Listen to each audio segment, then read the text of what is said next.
I remember the moment I felt it, a chill crawling up my spine, an unease I couldn't shake. It started with a simple text from my wife, Jessica. Don't wait up. Company Christmas party tonight. I might be late. Normal, right? I typed back, okay, have fun, and slipped my phone into my pocket. But something about the way she wrote it, the casual detachment, set my nerves on edge. I tried to shrug it off.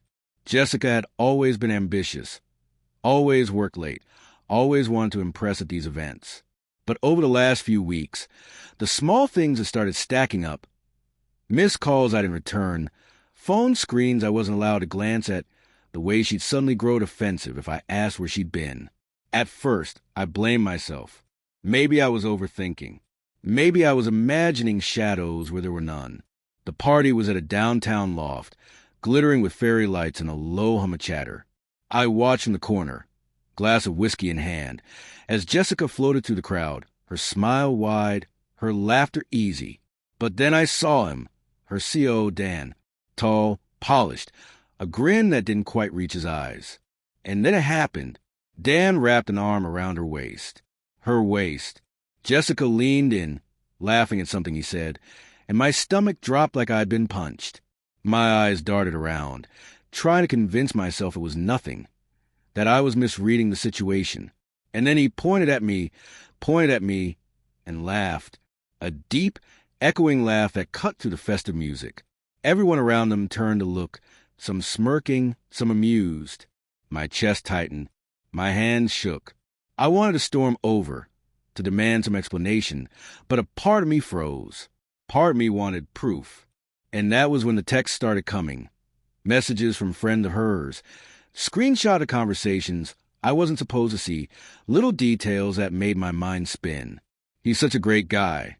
One read. Another more casual. Dinner tonight? Just us. I questioned myself first. Was I being paranoid? Was I imagining things? But the gnawing feeling in my gut wouldn't go away. I replayed every moment of the past month in my head. The extra-long phone calls she took in the bathroom, the sudden business trips that cropped up at the worst times, the way she smiled at her phone with a softness I hadn't seen in years. Memories I thought were love now felt like lies. At home, it got worse.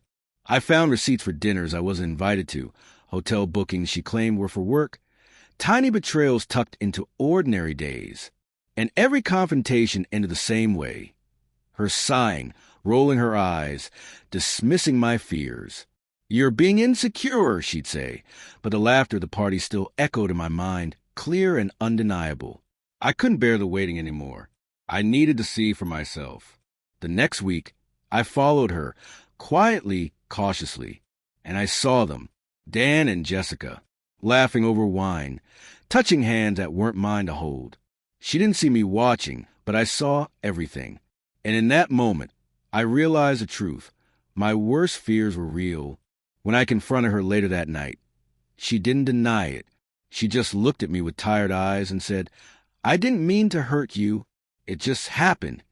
Her words were soft, almost apologetic, but they fell like stones on my heart. I remember the first time we met, the quiet nights we shared, the promises whispered in the dark. And now all that felt like smoke slipping through my fingers. I had to choose. Rage would have been easy, shouting, slamming doors, destroying everything in sight. But I wanted something more, clarity, self-respect. I told her I needed space, that I couldn't be a part of a marriage where trust had been shattered. And I left not in a storm, but quietly, carrying my dignity with me. Walking away hurt more than I ever imagined. The silence in the apartment was deafening, the absence of her laughter a sharp ache in my chest.